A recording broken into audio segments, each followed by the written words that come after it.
የተስፋዬ ሲማ ልጆች የተስፋዬ አበበ ልጆች የቢኒያም ልጆች የተስፋዬ ሲማ ልጆች እንደሚባለው ማለት ነው። የቢኒያም ልጆች አሉ በጣም በርካቶች። የቢኒያም ልጆች እነማን ናቸው? ፍቃዱ አንዱ አንተ ነህ። የባህር ልጅ አሜን አለች። እሺ ቅዱስ አለ። እሺ ልጆቹ አይደለም ልጆቹ የሙያ ልጆቹ የሙያ ልጆቹ እንዴ ደሬ ብዙ ናቸው እኮ። ስንት ናቸው? አይደለም ብዙ ናቸው አይደል? እስኪ አንተ የምታስታውስ አንተ የባህር ልጅ አንተ ነህ። የባህር ብዙ ነን። አረ መንታ ናችሁ 70 80 90 እንሆንና የሆነ ወቅት ላይ በተለያየ ምክንያት ያኔ በተለይ ቲያትሮች እንደዚህ በሚወድቁበት ሰዓት እንትን ይላሉ እና ግን ይኸውልህ ያሬዴጎ አለ ዋናዎቹ ልጆቹ ያሬዴጎ ራሄል ተሾመ አሁን ኢትዮጵያ ብሔራዊ ቲያትር ዋና እንትን ነች። ማስተርሷን ያሬድ ኤጎ ኤዳይ የት ነው እሱም ትልቁ ነገር እኮ የት ናቸው? አሁን ተማሪዎቹ የት ናቸው? ልጆቹ እሺ ሲሳይ በቀለ ይኸው ተቆጣጥሮታል። አሁን ቴሌቪዥኑን ተቆጣጥሮ በኋላም በስልክ መስመር ላይ እናስገባዋለን። ሲሳይ በቀለ አለው አንድ ቆንጆ ነገር አለችው። እንደውም አይናችሁን እያየው በቀደም እንደሳቃችሁት ብሎ ነበር። ቀረጻ ስላለው ነው። ከእንደገና እንግዲያውስ የመጀመሪያውን እናድርጓለን። ኤልያስ ስልኩን እየሞከርክልን ለሰለሞን ቦጋላሉ አይደለም? ቤቢ አለ ሳምሶን ቤቢ አለ። ከሴቶቹም በጣም በርካታ ናቸው። ሴቶች ብዙ ናቸው እኮ አሁን ማዛ አለች፣ አዲስ አለች፣ ኢትዮጵያ አለች፣ ራሄል በርካታ ናቸው። የራሱ የቢኒያም ባለቤት ቅድስት አሁንስ ዋናዋ ነች እኮ ዋናዋ ነች ከላይ ከሚቀመጡት ውስጥ። ምክንያቱም የእሷ ደግሞ ይገርም ከፒያሳ መታ ነው ቄራ ድረስ እንግዲህ እንትን የምትለውና የቢኒያም ልጅ ሆነችው። ከዛ በኋላ የቢኒያም ልጆች እናት ሆነችው። ወደ አልባሳትና ቁሳቁሱ ስንገባ በቀደም ሲል በመግቢያችንም ላይ አስተዋውቀነዋል። ከቤት ውስጥ ይወጡ የነበሩ እቃዎች፣ ነጠላዎች፣ ከዘራ፣ ካፖርት፣ ምድጃ እነዚህን ሁሉ የቢኒያም ወርቁ እግዚአብሔር ይለት እየተባለ በእናንተ እናቶች ይወቀስ ነበረ። እሱ እናንተን ያስመጣል እንጂ ከሱ ቤት የሚወጡ ነገሮች አልነበሩ አሉ። ተናግሯል እኮ ባለፈው ሳምንት። ብርድ ልብስ፣ የወንድሙ ስኒከርስ፣ የወንድሙ ስኒከርና ብርድ ልብስና መጋረጃዎች የቦክሰኛው እና በግንብ ቢቀባበሉ ነበር ተቀጣጥለው። አንተ አንዱ ይቀበላል፣ አንዱ ይዘውጣል። አስገቢ ሰለሞን አንተ ዱላ ትችላለህ፣ አንተ አስገባ ሲባል እሱ ያስገባ ነበርና እስቲ ከሲሳይ በቀለን ጀምራል። ከስልክ መስመራችን ንግባና በስልክ መስመራችን በቀጥታ ስልክ መስመራችን ላይ ነው። ሲሳይ እንደምን አለ? ሰላም ነው ደሪ፣ እንዴት ነህ? ሰላም ነን፣ ደህና ነን። ሰላም ነው፣ እንዴት ናቸው? ደህና ነን። ባለፈው ሳምንት ጀምረነው ነበር። እንግዲህ አንተም እየተከታተልክ እያዳመጥክ የነበረ ይመስለኛልና በጣም ደስ ይል ነበር። ይሄ የሀገራችን ሲኒማና ቲያትር ያየውን አበሳ የቆጠረውን ፍዳና መከራ እያልን ልጆቻችን ሲኒማ የቆየው የሀገራችን ሲኒማና ቲያትር ያየውን አበሳ የቆጠረውን ፍዳና መከራ እያልን ቁሳቁስና አልባሳት ላይ ከቤት እየወጡ ከቤተሰብ ጋር እንዴት ድብልቅልቅ ያለ ጠብ ይፈጠር እንደነበረ፣ በዛ ላይ ሳንቲም አትሰጧቸው ራሱ ቲያትሩም ሲኒማም ሳንቲም አያመጣም የረባና ብዙ ነገር አልፋቸዋል እና እስቲ ያንተ ትውስታ ምንድን ነው? በጣም ብዙ ነገሮች አሉ ማለት ብዙ ነገሮች አልፈናልና እኔ አንድ የማይረሳኝ ትውስታ ምንድን ነው? አሁን በህይወት የሉም አንድ አባት ነበሩ። ከእሳቸው ልብስ ተዋስኩኝና ጠቅላላ ሱሪ፣ ጫማ፣ ካፖርት፣ ኮፍያቸውን ከዘራቸውን ሳይቀር ተውሼ ነበርና እሳቸው ቤት ጋር ለብሰው ራቁታቸውን ቁጭ አሉ። አንተ እስክትመለስ ማለት ነው። ራሳቸውን ሆንኩና ቲቪ ላይ የምትቀርብ እንደዚህ ሾርት ነበረች ቅዳሜ ከሻሎሞች ጋር የምትሰራ እና እዛ ላይ አክት ሳረግ ካራክተር ነው አክት የማደርገውና ሰውየው ስገባ አንተን አስኪ ያሉኝ። አቤት ብዬ ሲሄድ እኔ እንደዚህ ነው የምሄደው፣ እንደዚህ ነው የምናገረው። ኧረ እርሶን አይደለም ካራክተር ነው። አይ በፍጹም እኔን ነው እንጂ እኔን ነው።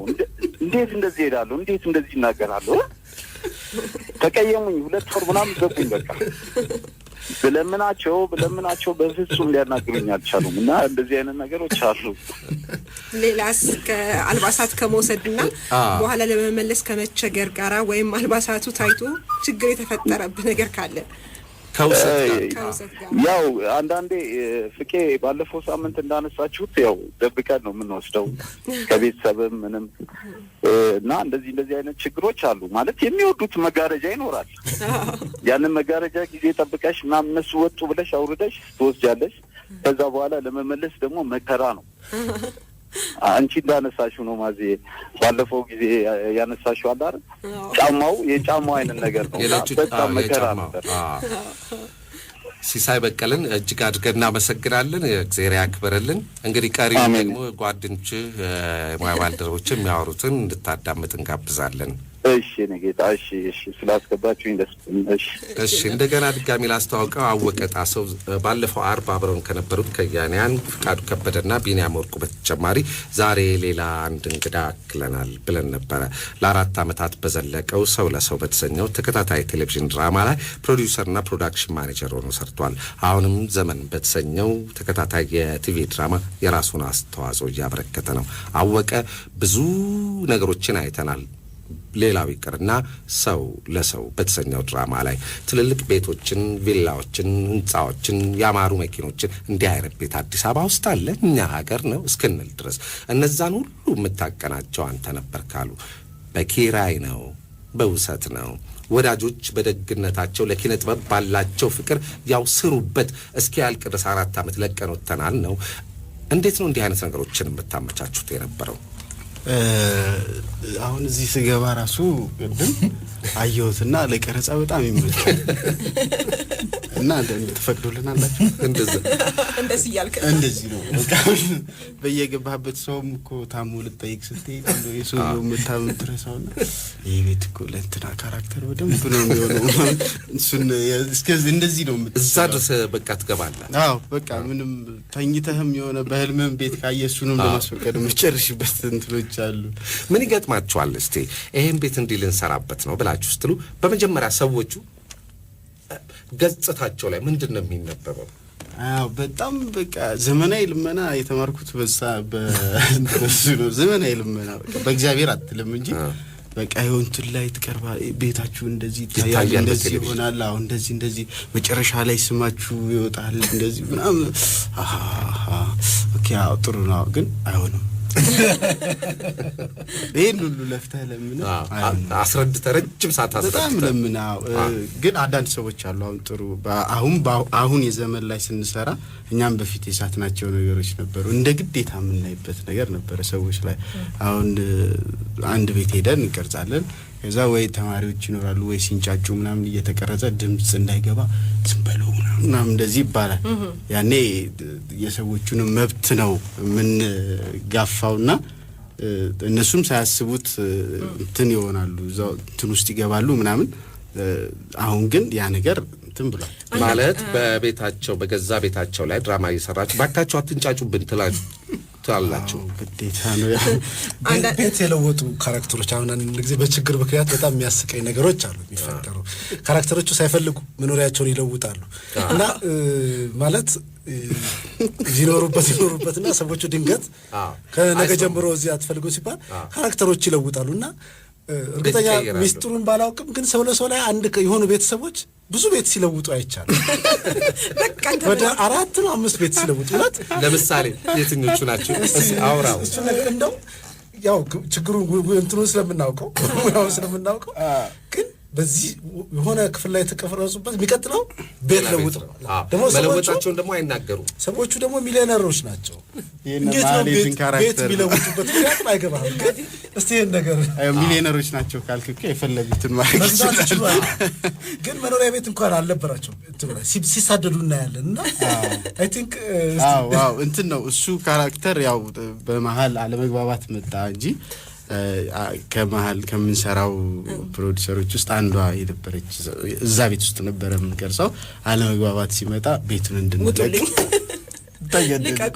ስለዚህ አማራጭ የለም። ራሷም ግን ተውኔቱ ላይ ድራማ ላይ ነበረች። አዎ ስለዚህ እንድንለቅ ስንባል እሷም ቀረች፣ ቤቱም ቀረ። እሷም ቀረች፣ ቤቱም ቀረ። አንዳንድ ጊዜ ቤት ከፈቀዱላችሁ በኋላ ማለት ነው ቤት ለቀረጻ ይፈቅዱና ከተፈቀደ በኋላ ቀረጻ ከተጀመረ በኋላ እነሱ የሚመስላቸው መቀረጽ ስለሆነ ወይ 1 ሰዓት ወይ 2 ሰዓት የሚፈጅ ነገር ነው የሚመስላቸውና ሙሉ ቀን ሲዋል ሌሊትም ሲዋል እሺ ዝም በሉ፣ ውሻውንም ዝም አሰኙ፣ ዶሮውንም ዝም አሰኙ፣ መኪናም በዚህ እንዳያልፍ በርም እንዳትከፍቱ ሲባል እንዴ በገዛ ቤቴ ብለው ካሁን በኋላ እንዳመጡም ከመሀሉ አቋርጠው እኔ እንዲህ አልመሰለኝም ውጡልኝ የሚሉም አሉ ፊልም ላይምና የሚያስቀይሩ አሉ። አንድ ጊዜ ምን ገጠመኝ በጣም የሚያዝናናኝ፣ ሁለት ሰዎች አሉ አንድ ግቢ ውስጥ ነው የሄድ ነውና የሰለሞን አለሙ ልጅ እንትናንሽ ሄመንችና ህፃን ልጅ ነች።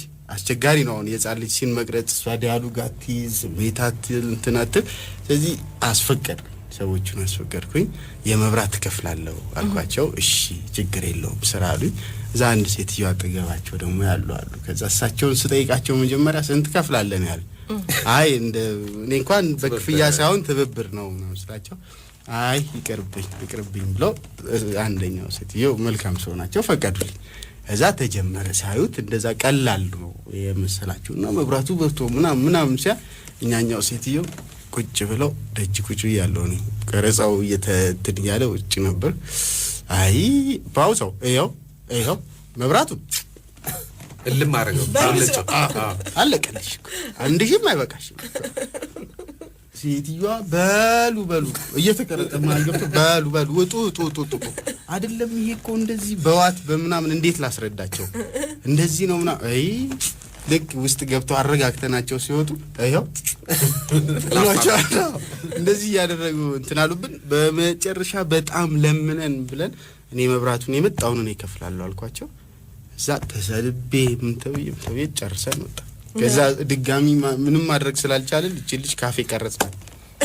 ያ ቤት ወደ ካፌ ከዚህ ጋር ከአልባሳት ጋር ከመቀረጫ እንደዚህ ከቀረጻ ቦታ ጋር የተያያዘ እንደምታስታውሰው የማይረሳ ለደራው ጨዋታ አድማጮች ባካፍለው የምትለው ነገር አለ?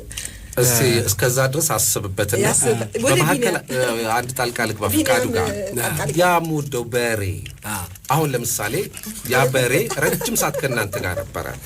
አዲስ ሙሽራ ፊልም በሬውን ተውሳችሁት ነው ከነጋዴ ብር ከፍ እንቀረጽበት ፊልም ብላችሁ ቢኒያም ይታረደው አልታረደም ታርዷል እንዴ?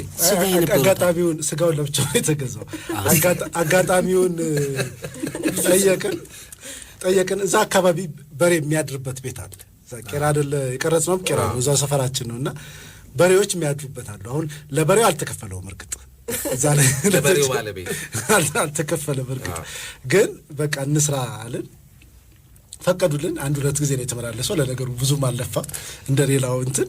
እሺ ከዛ ሰርጉ ላይ ነበረው ስጋ ሲሰራ የነበረው ስጋ በሬው ታርዶ አይደለ? ሌላ በሬ ከሌላ ቦታ ገዝተን ያመጣ ከሉካንዳ ቤት ቀነሱ በ30 ብር ኪሎ ምናምን እንደዛ ነው። ግን እንትን ነው በቃ በየደቂቃው ነበር። ለምሳሌ የሆነ አንድ ትዕይንት እንቀረጽና አቡ የምትባላለች በጣም ምርጥ ሰው ናት። እዛ አካባቢ ቄራ አካባቢ ቤቷ እንደፈለግን ነው የምንሆነውና እሷ አቡ ጋር ነበርኩ የሆነ ወቅት ላይ አቡ ጋርና አንድ ሲን ተቀርጾ እስቲ አቡ ጋር ሄደን ጥብስ ላላ አርጊው በላት እንትን ፊልሙንም ሰርተን እስክንጨርስ ለነገሩ ያሱን ነው መጀመሪያ ሲን እሱ ነበር። ከዛ በኋላ ለምግብ የሆነው እሱ ነበር። አሁን ከዚህ ከቤት ጋር ሲነሳ በጣም የማይረሳኝ እኛ ያጋጠመን አልነበረም። አንዳንድ ጊዜ ደግሞ ሰዎቹ መልካም ይሆናሉ። እነሱን ሰዎች ደግሞ አንዳንዴ እንዳርስ ይሄ ምንፈራቸውን ብቻ ሳይሆን በጣም ደግነታቸው የበዛም ደግሞ አሉና በርካቶ ጋር ፍጹም ካሳውን የአብነት ወንድም የእሱ አንዴ ሲያወራው የሰማሁትን እና ፊልም ሊሰሩ ተፈቀደላቸውና ሂደው ፊልም ሰሩ። ቀረጹና ነገ ተመልሰን እንመጣለን ብለው ወደ ቤታቸው ሄዱ። በንጋታው ሲመጡ ቤቱ ቢጫ ነበር መሰለኝ ቀለሙ፣ ወደ ሮዝ አርገው ቀብቶ ድብና አርገው በቃ አሳምረውላቸው ጠብቋቸው በራሳቸው ገንዘብ። ሲመጡ ተለውጧል። ኧረ ይሄ ነገር ምክንያቱም ኮንቲኒቲ ያለው ትናንትና ተኛ ብለው ሰዎቹ ሲነቁ እንደበለወጥ እና ይሄም አንዳንድ ጊዜ በጣም መልካሞቹም ደግሞ በንጋታው ዛሬ የሰራህበትን ሁሉ ቤቱ ተለውጦ በሩ ላይ ራሱ ተለውጦ ያጋጠማቸው። በሩ የእንትን በር ነበር። በንጋታው ሲመጡ ወይ አንድ ሁለት ቀን በብረት አድርገውላቸው እንዲያምርላችሁ እኮ ነው ተብሎ አሁን በቅርብም የሆነ አለ እንደው እንትኑ የፊልም የሰሩ አሁን ጓደኞቼ ከሳምንት በፊት ነው ይሄዳሉ። እዚሁ አዲስ አበባ ውስጥ ሆኖ ትንሽ ከከተማ ወጣ የሚል ነው እና ሚስትየው በጣም ቢያውን ቢኒሹ እንዳለው ደግሞ እኔም ያጋጠመኝ አለ። ምግብ ያው ፕሮዳክሽን ላይ ምግብ ይዘጋጃል አይደል? ፕሮዲዩሰሩ ምግብ ያዘጋጃል እንደዚህ ቁርስ፣ ምሳ፣ እራት። ግን እንኳን መጣችሁ ብለው ደግሞ ቤታቸው እንዲታይ በግ የሚያርዱ አሉ። እኔ አሁን ደሬ አንድ ሁለቴ በግ በልቻለሁ። እውነት በቃ ዘመድ ነው የምትሆን፣ ትጠያየቃለህ፣ እንዴት ናቸው ምናምን ትላለህ። በግ አርደው እንዴ በቃ በባዶ ቤት የሚሉ ለራሳችን ጉዳይ አለ እኮ ምግብ ባገልግል ምናምን አለ፣ ግን በግ የሚያርዱ አሉ። ይሄ ደግሞ ጓደኛዬ የነገረኝ ሰሞኑን እዛ ፒያሳ አካባቢ ሚስትየው ፈቀደች። ወይ ምን ችግር አለ? መድኃኒዓለም ነው ይህን ቤት የሰጠን እኮ ስሩ፣ ግን በቃ ልጆች እንዲህ ሲመጡ እንዲረብሿቸዋል ወይ እነሱንም እንዲህ እናደርጋለን፣ እዛኛው ግቢ እንዲጫወቱ እናደርጋለን ምናምን አለች። ከዛ ባል እንትን ነበር አልነበረም። ከዛ ፕሮዳክሽን ማኔጀሩ መጣና እንትን ሲል ኮራ ብሎ ነው ልጁ ልክ እንደ ቤቱ አፈቃቀዷ ደስ ስለሚል እንትን አላለውም እሱ አንኳኩቶ ለባልየው እኮ ነው የሚለው ወይዘሮ እንትናን ጥራት ምናምን ብሎ ምን ፈልግ ሲለው ወይ ጥራት አልኩ አላ የለችም እሱ አልነበረም ወይ ጥራት አልኩ ይሄ እንደ በቃ አዛዥ ሲሆንበት ወይ ወንድሜ ምን ያጨቃጭቀና ወይዘሮ ሚስቱን አክብሮ ምን ፈልግ ወይ ጥራት በኋላ ላይ የለችም ምናምን ይለዋል። ብቻ በንጋታው በሚኒባስ ቃጭ ነው ምናምን ሲመጡ አለ ቱታ አድርጎ ምናምን ምን ፈለጋችሁ? እሷ የለችም። አይ እንዲህ ብላን ነበር። በቃ ሁሉ ነገር ተዘጋጅቷል። እንዲህ ቀረጻ የት እዚህ ቤት? ከዛ በሩ ጋር ቆሟል አለ። ስልክ ያወጣል። የሆነ ጓደኛው ጋር ሄዷል። እከለያ ኧረ በጣም ፊልም ልንገር ፊልም እውነቴን እኮ ፊልም ልንገር ፊልም ሊሰሩ መጡ። የአማርኛ ፊልም የሚሰሩ እኔ ቤት። ከዛ ይዘጋና ደግሞ አለ ስማ ይህን ቤት እንዴት እንደሰራው ታውቃለህ? እንደዚህ ለፍቼ እንደዚህ አንጀቴን ስር አድርጌ ቤቱን ደግሞ በጣም በቃ ለፊልሙ ፐርፌክት ነው። ከዛ ሰማዋለሁ አለ። ሌላ ቦታ ይደውላል። ስማ ደህና ነው ሰላም ነው ቤተሰብ ሰላም ቆም ያለው አለ። ከጠየቀም ካለ በኋላ ኧረ አንድ የሚያስገርም ነገር ልነግርህ ፊልም የአማርኛ ፊልም ሊሰሩ እሷ ራሷ ምን እንደነካት አላውቅም ፈቅዳላቸው። በኋላ ላይ ደግሞ ሌላ ቦታ ሲሄዱ ደግሞ እዛ ደግሞ ሌላ በቃ ተቃራኒ በጣም አሪፎች እንደዚህ እና እንደዚህ ማለት በሁለቱም መንገድ ነው። እስቲ ወደ ኋለኛው ዘመን እንመለስና ደግሞ ወደዛ ትንሽ ይሄ ችግሮች አላለ ጥብቅብቅ ያለ የትም የማትሄጂበት ከሸሚዝ ከነጠላ አቅም ማግኘት የሚሳንበት ዘመን ላይ እንመለስና የሀረገወይንን እናውራ። ከዛ በፊት ትንሽ የፊልሟ ላይ በጣም አንዲት ተከታታይ ድራማዎቹ ላይ ከነበረ በኋላ እንዳልመለስበት በጣም ካሳቀኝ ነገሮች ነው ነግራችሁና አንድ ጓደኛችን ነውና ዓርብ ዕለት በየቀኑ ልብስ የሚለዋወጥ ነው እሱ እንደዚህ ካራክተሩ በህይወቱ እንዲሁ ዛሬ ለብሶ ነገ አይለብስ። የዛን ሰሞን ግን የሆነች የተለየ ሸሚዝ አለች፣ ቀላ ያለች ነች። ዓርብ ዕለት ስንገናኝ እሱን ነው ምንድነው እየሄድን ነው። በንጋታው ቅዳሜ እሑድም ሰኞ እሷኑ ነው የሚለው። እሱን ምን ሆነሃል ዛሬ ከሰሞኑ ማታ ይታጠባል ሁሉ መሰለኝ። ምን ሆነ ነው ሲሉ ሮብ ይተላለፋል። ድራማው ከመተላለፉ በፊት በደንብ ልንረሳው እንደዚህ ነገር አለ። ምክንያቱም ልብሱ ስለተቀረጸበት ከመተላለፉ ሮብ ከተላለፈ በኋላ ከለበሰው ከፊልሙ ወርደህ ነው። እንደሱ አይነት ነገር አለ። አንዳንዴ ልብስ ራሳችን ስለምናሟላ አሁን እንኳን ልብስ በቀላሉም ወይም በርካሽም መገኘት በሚችልበት ጊዜ ባለፈውም ገልጸዋል። ገዝተን እንኳን አሁን ሳንለብሳቸው የምንጥላቸው ልብሶች ራሱ ይበዙበት ጊዜ ነው ያለው ካለው እና እንኳን እንደዛ በደረሰበት ሰዓት በራስ ልብስ ስትሰራ በጣም የምትወደውን ልብስ አንዴ ከተቀረጽክበትና ቴሌቪዥን ላይ ከታየ በኋላ መንገድ ላይ ብትሄድ ከዛ ልብስ ተውሰህ ነው የሚመስለው፣ ወይም ደግሞ ከዛ ከስክሪን ላይ አመልጠህ ወጥተህ ሁሉ ነው የሚመስለውና ሰዎች ያውቃል። ያ እንዳይሆን አንድ ልብስ ከተቀረጽንበት በኋላ ፊልሙ ሳይተላለፍ ቶሎ ልልበሰው እንላለን። ሳይተላለፍ ቶሎ መልበስና ወረት ይወጣልሃል። ከተላለፈ በኋላ በቃ አትለብሰውም። ከዛ በኋላ እንደዚህ አይነት ነገር አለና የበፊቶቹ ግን ያው ችግሮች ስላሉ ማለት ነው ያው ልብሱም ስለማይገኝ እንግዲህ ደግሞ ያኔ ደግሞ ሌላም ነገር አንጻራዊ በሆነ መልኩ ተቀርጾ እንደገና በማግስቱ ከመልበሴ በፊት እያልሽ ነው አሁን የምትሳቀቂ።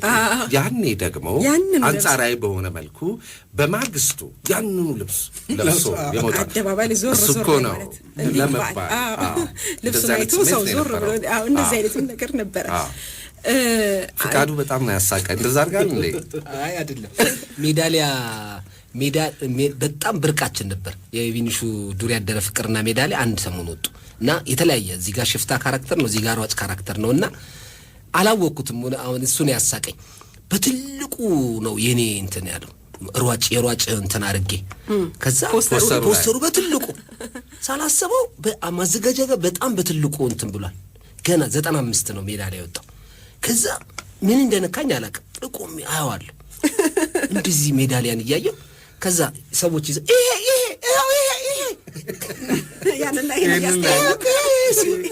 ደንግጬ ወደ አቡነ ጴጥሮስ ከፖስተሩ ላይ ወድቀህ ነው ወይም የተባለ አንድ አክተር ነበረ። በጣም ታዋቂ ነው እና ፊልም የሰራበትን ልብስ ከነኮፍያው ከነሸሚዙ በጣም ቆንጆ ካራክተር ማለት ዘናጭ ነው የሰራው። በሱ ነው ፎቶግራፍም የተነሳውና ፎቶግራፉ በትልቁ ስቴዲየም ጋር ተሰቅሏል አሉ። እሱ ያንኑ እንደለበሰ በዛ በኩል ሲያልፍ ከፖስተሩ ላይ ወድቀህ ነው የተባለበት ማጋጣሚ ያለና ወደ ሀረጎይን ወደ ድሮ የፍቅር ጣዖቶች የሚለውን የኃይሉ ጸጋዬ ተከታታይ ቴሌቪዥን ድራማ ታስታውሱት ነበረ? በ120 ላይ የሚተላለፍ ድራማ ነበርና እዛ ላይ ሀረጎይን አሰፋ መሪ ገጸ ባህሪ ሆና ነበር የምትሰራው እና በጣም ቆንጆ በጣም ወጣት ነውና በየሳምንቱ ለሚተላለፍ ልብስ በዛ ዘመን ልብስ ጌት ይመጣል እና ያው ሁላችንም ታዋጣለህ ያለንም ትንሽ ነው። እንደገና ደግሞ እንሰርቃለን። አንዳችን ለአንዳችን እየሰረቅን የምንሰጠው ነገር አለ። ቅድም ፍቃዱ እንዳለው አንዳንዴ ቀጥታኛው ራሳችን ሰርተን ለብሰን ከምንቀረጽበት ይልቅ ሀረግ ለምትፈልገው እኔ ብሰርቅ ምን እንዲህ አይነት ነገር አለ። ግን ያን የነበሩ ልብሶች አንድ ሰው ጋር ያለ ልብስ አንድ ሰው ጋር ነው ያለው።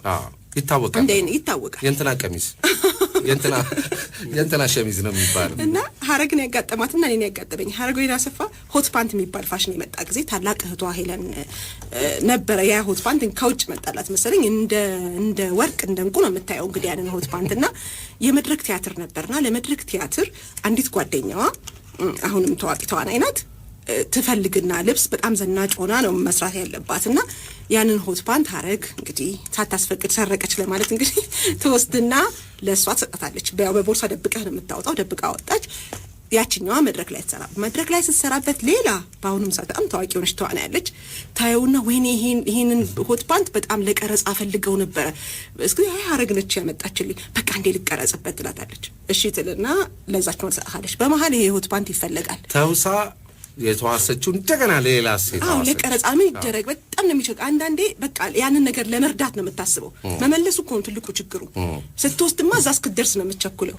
ከዛ በመሃል ደግሞ የህይወት ፓንት ሁሌ ከቤት ካወጣ ነው በኋላ የሚፈለገው ነገር አለ። ተፈልጎ ማያቀቃ የወጣ ቀን ይፈለግና ያው ማንም ቲያትረኛ ቤት ውስጥ ካለ እቃ ሲጠፋ ማንም ሰው የት ሄደ ተብሎ አይጠየቅም። የሚጠየቀው ያ ቲያትረኛ ነው።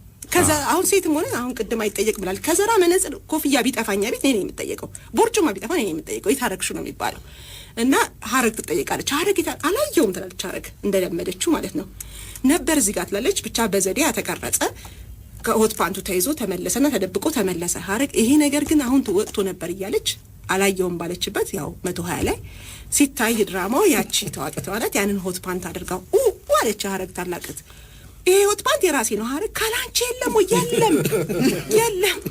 ካላንቺ የለም። ከዛ ጊዜ ወዲህ በቃ ሀረግ ወደ መኝታ ቤት እንኳን ማለፍ አትችልም። ይቆለፍባት ነበር በቁጥጥር ምን ይዛ ወጣች ምን ይዛ ገባች ነው ሀረግ ገባች ይዋት ይተባለ ማለት ነው። እኔ ደግሞ ለሀረጎይን አሰፋ ለፍቅር ጣዖቶች የእህቴን የታላቅ እህቴን ጅንስ ታይት እሰርቅና ለሀረግ ሰጣታለሁ። የፍቅር ጣዖቶች መተላለፍ ጀምሯል፣ እየታየ ነው። ያኔ ደግሞ እንግዲህ 120 ላይ የሚተላለፍ ከሆነ ሁሉም ሰው ነው በትኩረት የሚመለከተው። ያኔ እንደ አሁኑ ቻናሎች አልበዙም ምናምን እና እህቴ ያንን የፍቅር ጣዖቶች በፍቅር ነው የምትከታተልና የምታየው። ያንን ታይት ደግሞ ሀረግ ተቀርጻበታለች። እህቴም ሳታውቀው ወዲያው ተመልሷል። ግን ገባኝ ልታውቀው እንደምትችል እና በጣም ግራ ገባኝና የዛን ሰዓት ለማሳለፍ ባልቦላ ማጥፋት ነው የቀረኝ በቃ እንዳይታይ ማለት ነው።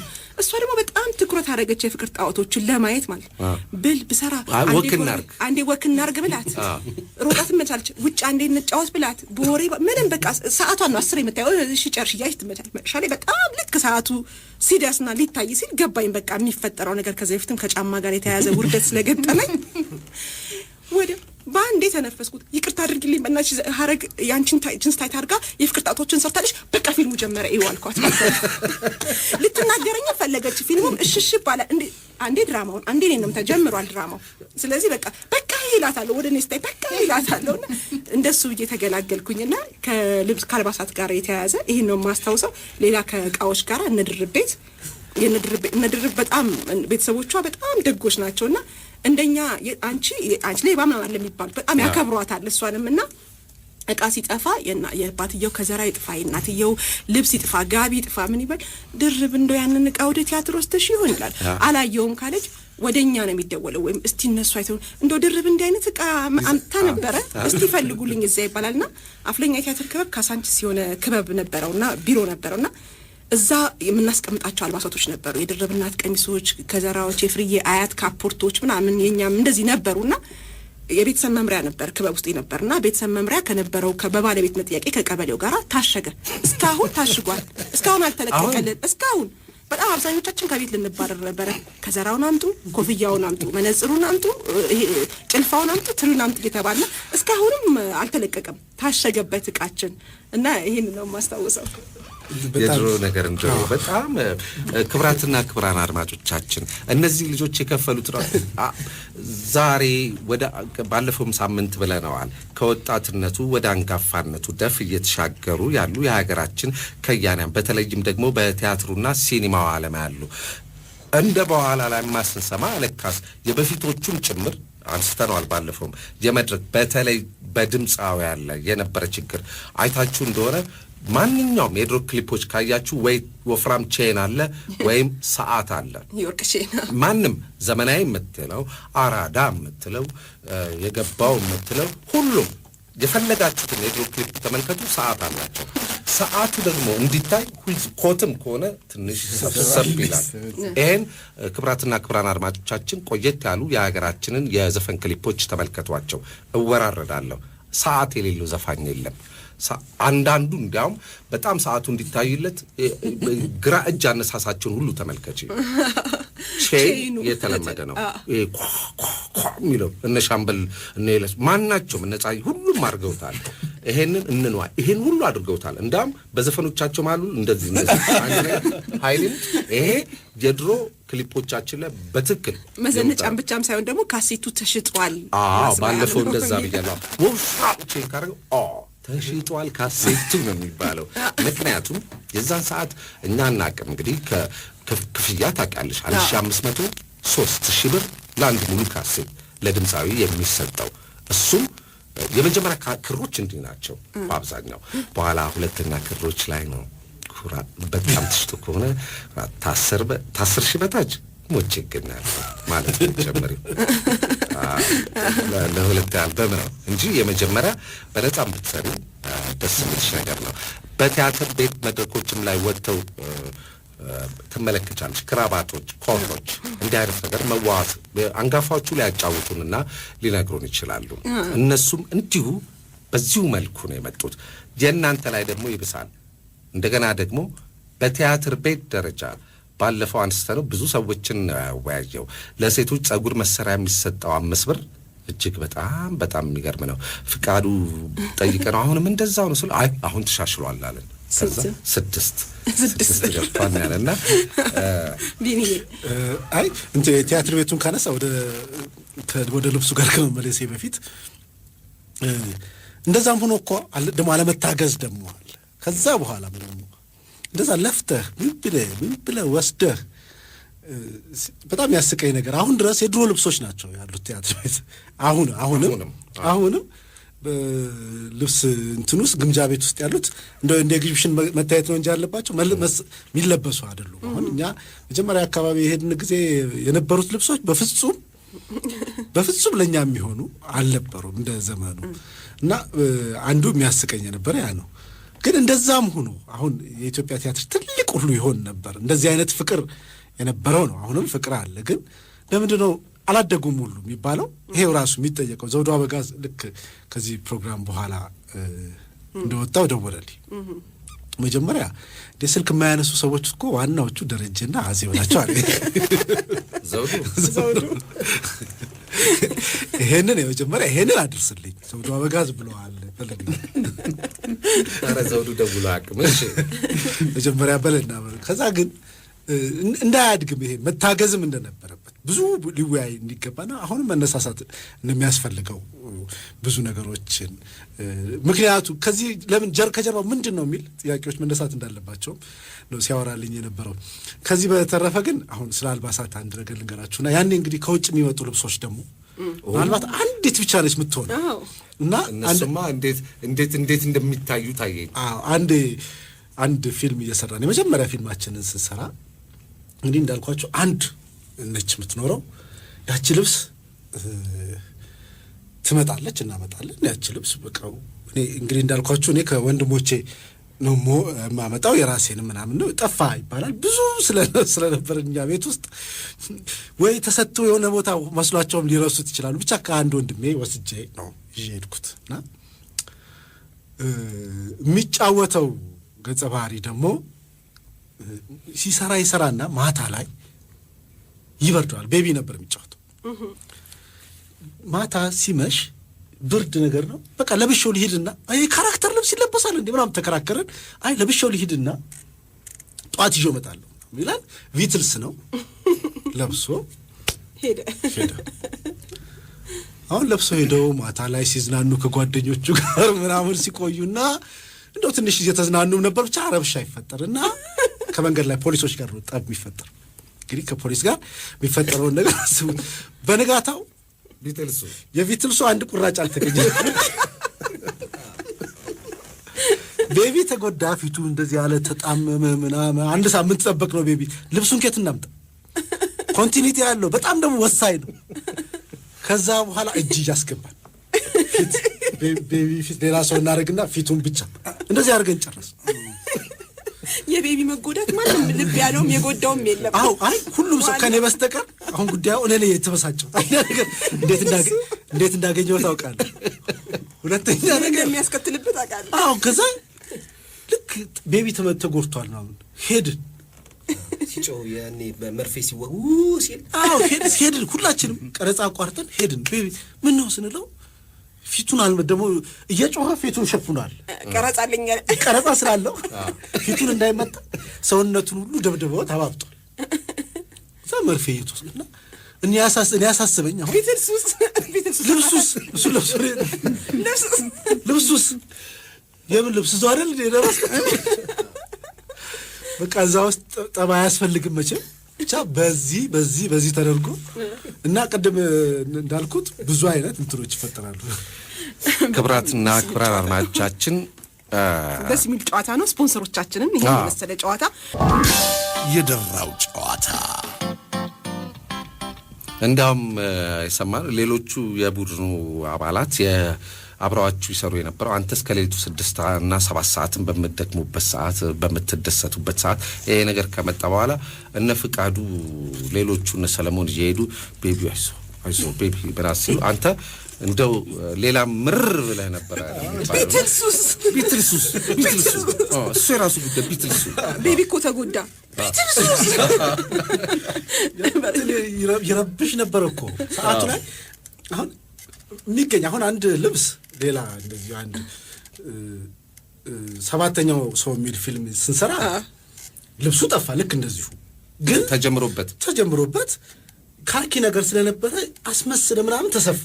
ያኛው እኮ ፊቱ መስፋት ነው የምንችልበት እኮ የመጣው ከመናደድና ከዛ ምንድነው ከዛ በኋላ ስለ ቤቢ በሽታም አይደለም። ከዛ በኋላ ነው እኮ ትዝ ቢለኝ እንዴት እንደተጎዳ። ከዛ ፊልሙ ካለቀ በኋላ አይዞ ምናምን ሁሉ አትበሏለን። መርፌ እየተወጋ ይላል ቤቢ ሲወጋው ገና መርፌው ሳይደርስ ሲል ቢንሹ ምስል አትበል ቢትልሴን ያስበላል። ቢትልሱ ነው አልባሳት እንግዲህ የድሮ ነበር እንደዚህ። የአሁንም ሰዓት እንግዲህ አልባሳት ሰው ለሰው ሎኬሽን ላይ ብቻ ሳይሆን ሰው ለሰው ድራማና ዘመን ላይም ከሎኬሽንም ባሻገር አልባሳት ላይም አወቀ ነበር ይባልና ከሱ ጋር በተያያዘ የአልባሳት ገጠመ የቡቲኩ ይወራ የቡቲኩ እንትን ነው። አንድ ካራክተር የለበሰችው ልብስ ነውና ተሰራበት ሲኑ ተቀረጸ ምን አለ። ከዛ ልብስ የመጣው ከዲዛይነር ጋር ነው። ከዲዛይነር ዲዛይን እንደዚህ እየሰራች ነው። ቡቲክ ነው። በኪራይ ነው አይ በውሰት ነው። የቴሌቪዥን ድራማ ትብብር ነው፣ ብዙ ነገሩ በትብብር ነው የሚሰራው። ምክንያቱም እና ሁሉም እናየው ቡቲክ ከቡቲክ የምንገዛቸው ልብሶች በሙሉ ብዙዎቹ ተለብሰዋል ማለት ነው። ልባሽ ነው የምንገዛው ማለት ነው። እሺ አይ ያልተለበሱም አሉ፣ እሺ የወረዱም አሉ። አንዳንድ አክተሮች ከቲቪ ላይ ወርደው የሚሄዱ ከዛ አዋሰችን የሚሸጥ ነው። ከዲስፕሌይ ላይ አውርዳ ነው። በጣም በቃ ለካራክተር ማናት ለበሰችው? አና ነች ለበሰችው እና ለሷ ደግሞ ሳይዝ ትንሽ ከብድ ይላል። አና ያለች ለሷም ነው። ከዛ ተለበሰችው ተሰራ ምናምን እዛ ላይ ስደርስ አታርበስበሰው ያ አና ለኔ ያለፈው አይ ሳይዟም ትንሽ አስቸጋሪ ነው። ድጋሚ እንኳን ይገኛል ምናምን ማለት ከባድ ነው። ያም በመከራ ነው የተገኘው። የዲዛይነር ቀሚስ ነው። ከዲስፕሌይ ላይ አውርዳ ሰጠችኝ፣ ተቀረጸ። ልጅቷ እየደወለች ጠይቀኝ፣ አንስቼ ሰጠኋት። መለስከው? ስክሪፕት ድጋሚ ተጽፎ መጣ። አንድ ሮብ ተላለፈ ድራማ። በሚቀጥለው ሮብ ላይ ይሄን ልብስ ለብሳ ድጋሚ መሰራት አለበት። ያለፈውን ልብስ የለበሰችው ብሎ ቀጥለው ደራሲው ይቀጥላል። ደራሲው በቃ ባለፈው የለበሰችውን ልብስ እንደለበሰችልና ይቀጥላል። ሳይጨነቀኝ ከዛ ደወልኩላት። እንደዚህ እሸጥኩት፣ እንዴት እድለኛ ልብስ ነው እኮ ቲቪ ላይም ታየ መሰለኝ፣ ወደዱት ምናምን ተሸጠ። ኧረ እባክሽ እንደዚህ ነው ፊልም ተጀምሮበታል፣ ተቀርጿል፣ እንደዚህ ነው ነገርኳት። አይሆንም በቃ ምን ላድርግ እኔ ምናምን። እሺ የገዛው ሰው ስልክ ጨንቁኝ፣ የገዛው ሰው ስልክ እንዴት ሰው ስልክ እቃ ሲገዛ ስልክ ሰጥቶ ይላል አለች። ጨንቁኝ ነው እንደዛ። ከዛ ቆይ እስቲ ያመጣቻት ጓደኛዬ ነች ምናምን ብላ እሷ ጋር ተደውሎ የገዛችው እንትኖና ምናምን ሲገኝ ልጅቷ ደግሞ ውጪ ልትልከው ያንከን ማታ ሰው ተገኝቶ ወደ ውጪ ልትልከው ነው የተገዛው ልብሱ ማለት ነው። ተለምና ብለን አሳመናት ለአንድ ቀን ብዬ በአንድ ቀን የእሷን ስኬጁል ይዤ ሰራች። ሁለተኛ ልብስ ከቡቲክ አልዋስም ብዬ ቃል ገባው። ድጋሚ በዘመን ገጠመኝ። እንዴት ሆነ? በዘመንም እንደዚሁ ሹራብ ተዋስኩኝ። ከቡቲክ ተዋስን። ያው ለቤቢ ነው ሁሌ ከዛ ተዋስኩኝ ምናምን ሹራብ እንትን አደረግኩኝና ለልጁ መልሼ የሰጠሁትኝ። ከዛ በቃ እየደወልኩ ስፈልግ እንትን እልሃለሁ ምናምን አልኩትኝ። ይሻለ ከዛ ድጋሚ ሹራቡ ተፈልጎ ሲሄድ ተሽቷል። የለም ሱቁ ራሱ ሱቁ የለም፣ ቀይሯል። ትራቭል ኤጀንሲ እንዴ ተሳስቼም አሬ ነገር ቡቲክ የነበረው ትራቭል ኤጀንሲ ተቀይሯል። አንድ ሳምንት ጋፕ ማለት በቃ ቀይሯል። የት ሄዳል? ይሄ በቃ ጨነቅ ብደውል ስልኩ እንትን ማግኘት አይችሉም ምናምን ይላል። በቃ ታውቁት ማለት ይሄንን ነገር ደግሞ እንትኑ ላይ ጥያቄ አለኝ፣ መሰረታዊ ጥያቄ አለኝ። እንደ ፕሮዲውሰር እንደ ፕሮዳክሽን ማኔጀር አንድ እንደ አቅም በእርግጥ አቅም ይጠይቃል ይሄን ነገር ራሳቸው ብዙ አሁን በተለይ ተከታታይ ቴሌቪዥን ድራማዎች ፈረንካ ይገኝባቸዋል። እንዲህ አይነት ነገሮችን ለወጪ የመመደብ ካራክተሮች ሲቀረጹ የሚያስፈልጋቸውን ነገር በቀላሉ ከዛው ቤት የማግኘት ነገር ለምንድን ነው አይታሰብበትም? አይተኮርበትም? ፈረንካ ስለማይገኝ ነው? ምንድን ነው?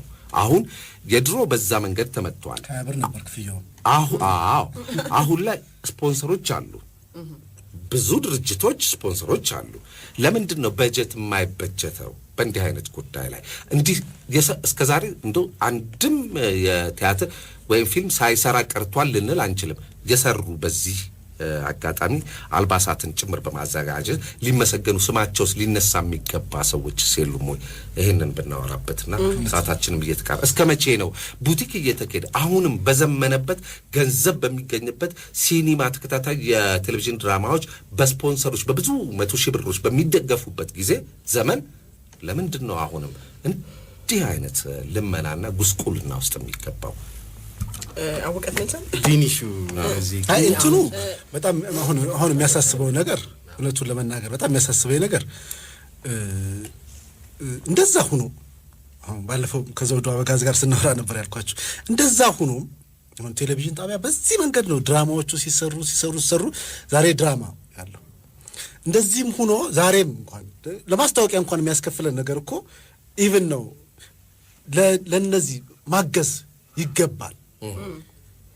አሁን ሁሉን ነገር አሁን ዝም ብለን እናወራዋለን። ዛሬ የሚገርመው እኛ ከመጣን ከኛ በኋላ እንደኛ በሰብሰብ ብሎ የሚሰሩ ቲያትር እኮ የሉም። ምክንያቱም አቀበት ሆነ። አዳራሽ የሚከፍሉት ማስታወቂያ ምንም የሚታገዝ ነገር የለም። እዚህ ቲቪው ላይ ደግሞ በጣም የሚያሳዝነኝ ነገር ልብስ ለመስጠት ፈቃደኛ የሆኑ አሉ ብዙ ቦታ ለምሳሌ ድርጅቶች ግን ምስጋና እንዲገባላቸው ይፈልጋሉ። ያኛው ይከለክል። ለምን ነው የሚከለክለው? ማስታወቂያ ነው። ይሄ ነው ፖይንት። ያ ደግሞ ትልቁ ነውር ደግሞ ሌላው ሀገር ለአንድ አክተር ዲዛይነር ይዘጋጅለታል። ለአንድ አክተር ለሚፈለገው ፐርፐዝ ለሚፈለገው ዓላማ እንዲሆን እንደዚህ ተከታታይ ድራማዎች በነገራችን ላይ ትልቅ ለውጥ የሚያመጡ ናቸው። እኛ አሁን ለለውጥ አይደለም እየሰራናቸው ሁሉ ያለው። ለምን ለለውጥ እንዳንሰራቸው ሆነናል፣ እንዳናስብ ሆነናል፣ እያሰብን እንዳንሰራ ሆነናል። በቃ ለገበያ ብቻ ሰው እንዲወደው ብቻ አይደለም። ትውልድ የሚያንጹ ቅድም ሲወራ የነበረው ስለ አድዋም ስለምን ሰው ብዙ ነገር የሚወርባቸው ታይም ተጠብቆ ቀድሞ የሚታሰብባቸው ጉዳዮች ናቸው። እነዚህ ነገሮች ግን እንደዛ እንዳንሆን የምንሆንበት ምክንያት ስለ አልባሳት እናስብ እኛ ወይ ስለ ቦታ አሁን እኮ ማሰቢያም ጊዜያችን አለበት። እውነቱን ለመናገር ስለ አልባሳት ስናስብ፣ ስለ ቦታ ስናስብ እውነቱን ለመናገር አሁን እኔ ስክሪፕት ስጽፍ በጣም የሚገርማችሁ በተቻለ መጠን አቅምን ያገናዘበ በተቻለ መጠን ሰው እንዳልጠይቅ ቦታ እንዳልጠይቅ ልብስ በአንድ ቀን የሚያልቅ ስቶሪ ኢማጂኔሽንን ተገድበዋል። አዎ ፈጠራችንን እየገደልነው ዛሬ ላይ ባለ 3 ገቢር ቲያትር ማየት ካቆምን ስንት ዓመታችን ሆነ? አዎ በርካታ ተዋናይ ያሉበት ነው።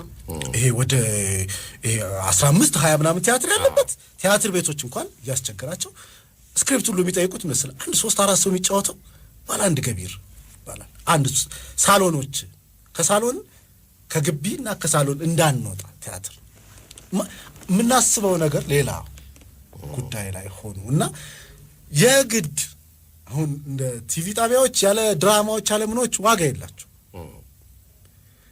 ያስ ከሆነ ድረስ የግድ እንደዚህ ይሄ ቦታ መክፈት መጀመር አለባቸው። እድል መስጠት መቻል አለባቸው። መመስገንም አለባቸው። ልብስ የሚሰጡት የሚገዙ ሰዎችና እኔ ስለሚያሳስበኝ ይሄ ነገርን ለመናገር ሌላው እዚህ የደራው ጨዋታን እኔ ማመሰግነው እውነት በጥሩ ስሜት ስለሚወራና በጥሩ በነጻነት ስለሚወራ ደስ ይለኛል።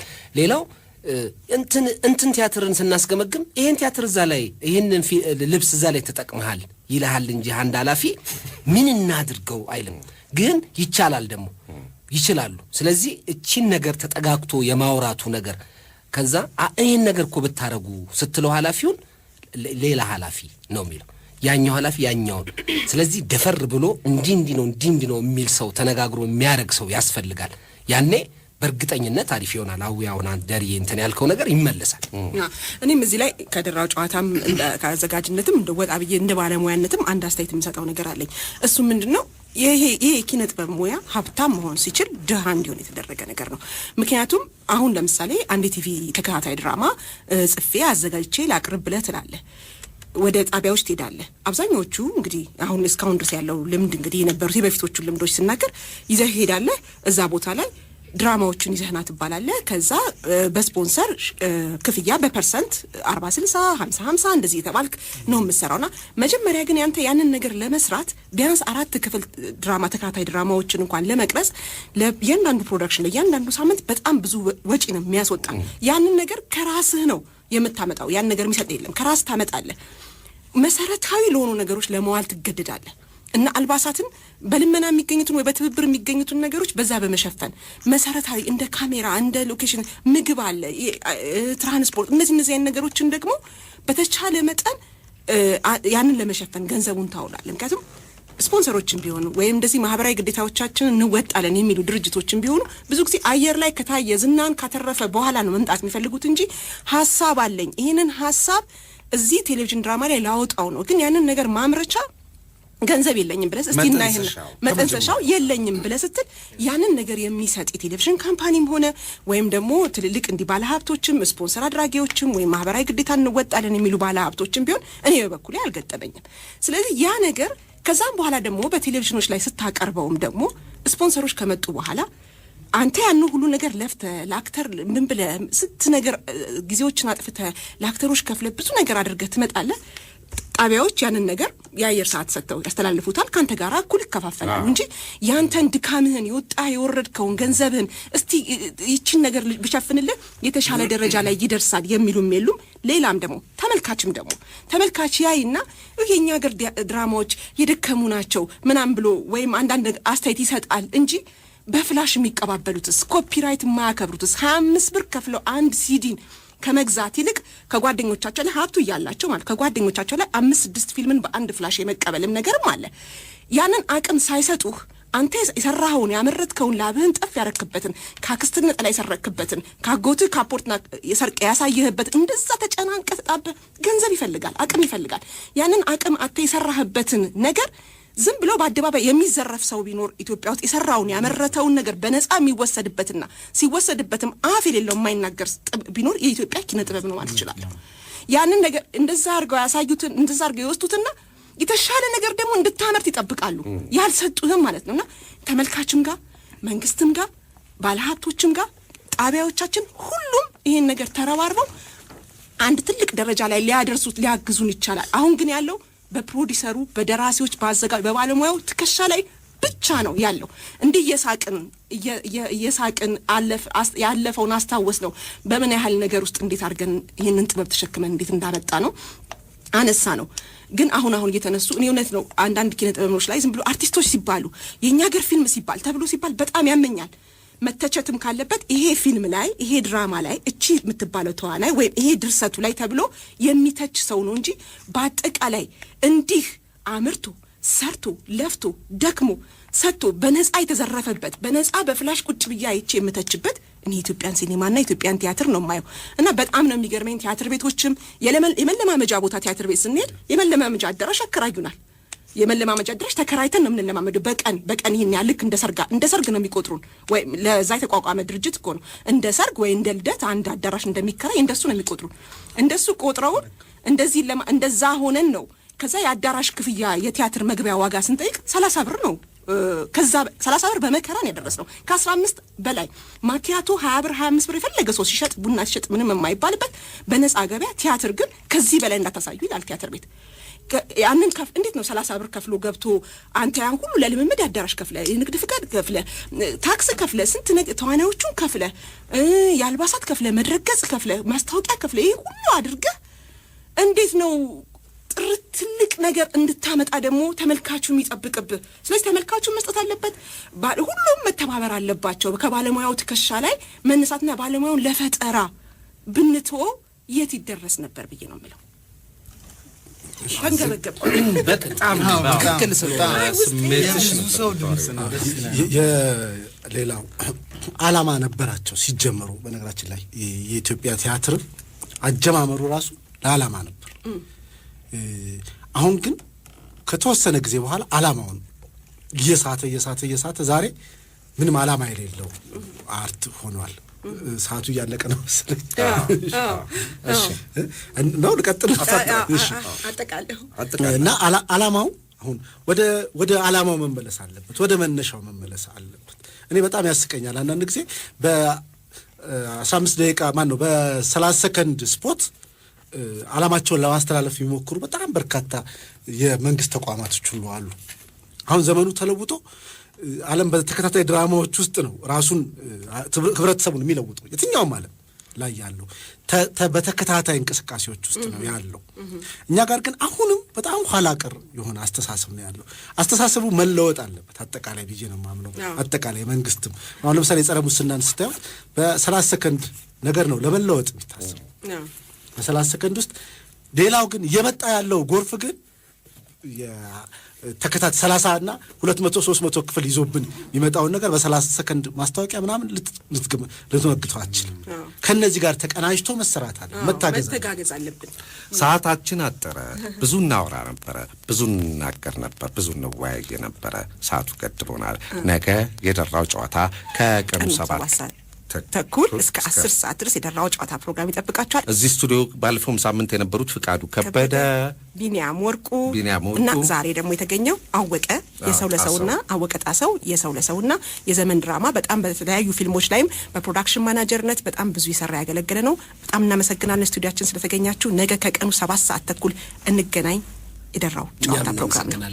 ደህና ሁኑ። ኢትዮጵያ ለዘላለም ትኖር። ኢትዮጵያ ለዘላለም ትኖር። ኢትዮጵያ ለዘላለም ትኖር።